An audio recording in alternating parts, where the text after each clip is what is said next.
ਬੱਚਾ ਪੜਦਾ ਹੋਵੇਗਾ ਉਹ ਵੀ ਇੰਜ ਹੀ ਪੜੇਗਾ to the principal government Maryland high ਵੀ ਐ ਲਿਖਦੇ ਜੇ ਨਹੀਂ ਸਾਡਾ ਐਕਸੈਂਟ ਹੀ ਹੈ ਬੇਟਾ ਏਸ਼ੀਅਨ ਦਾ ਉਹ ਪੜਾਉਣਾ ਤੁਸੀਂ ਮੰਨੋ ਕਿ ਸਾਡਾ ਵੀ ਐਕਸੈਂਟ ਹੈ ਵੇ ਸਾਡਾ ਵੀ ਮੰਨੋ ਐਕਸੈਂਟ ਹੈ ਵੇ ਉਹ ਸਰ ਜੀ ਮੈਂ ਤੁਹਾਨੂੰ ਦੱਸਦਾ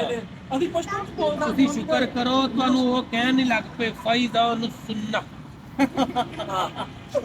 ਨਹੀਂ ਫੈਜ਼ਾ ਨੂੰ ਸੁਣੀ ਫੈਜ਼ਾ ਨੂੰ ਸੁਣਨਾ ਫੇ ਫਸ ਜਾਓਗੇ ਫੇ ਚੰਗੇ ਰਹੋਗੇ ਜਿੰਨਾ ਤਿੱਕਰ ਜ਼ਬਾਨ ਦਾ ਖੋਬਾ ਖਤਮ ਨਹੀਂ ਜਨਾ ਕਰਨਾ ਹਰ ਲਫ਼ਜ਼ ਤੇ ਇੰਜ ਲੱਗਦਾ ਜਿਵੇਂ ਖੋਬੇ ਚੋਂ ਕੱਢ ਕੇ ਕੱਢ ਦੇ ਏਡੀ ਜ਼ਬਾਨ ਹੈ ਖੋਬਾ ਸਹੀ ਗੱਲ ਯਾਰ ਨਹੀਂ ਇੰਜੀ ਗੱਲ ਏਡਾ ਔਖਾ ਏਡੀ ਔਖੀ ਉਰਦੂ ਹਜ਼ਰਤ ਬੋਲਦੇ ਨੇ ਨਾ ਅਸਾਰ ਹਾਂ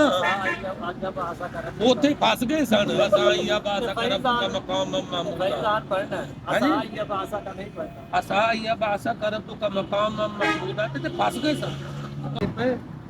ਇੱਥੇ ਰਹਿ ਗਏ ਜੇ ਗੱਡੀਆਂ ਮੈਂ ਕਿਹਾ ਇਹਨਾਂ ਨਾਲ ਜਦੋਂ ਤਕਰੀਰ ਕਰਨੀ ਦੋ ਮੁਫਤੀਆਂ ਦੇ ਨਾਲ ਕਾਰ ਵੀ ਭਾਇਆ ਕਰੋ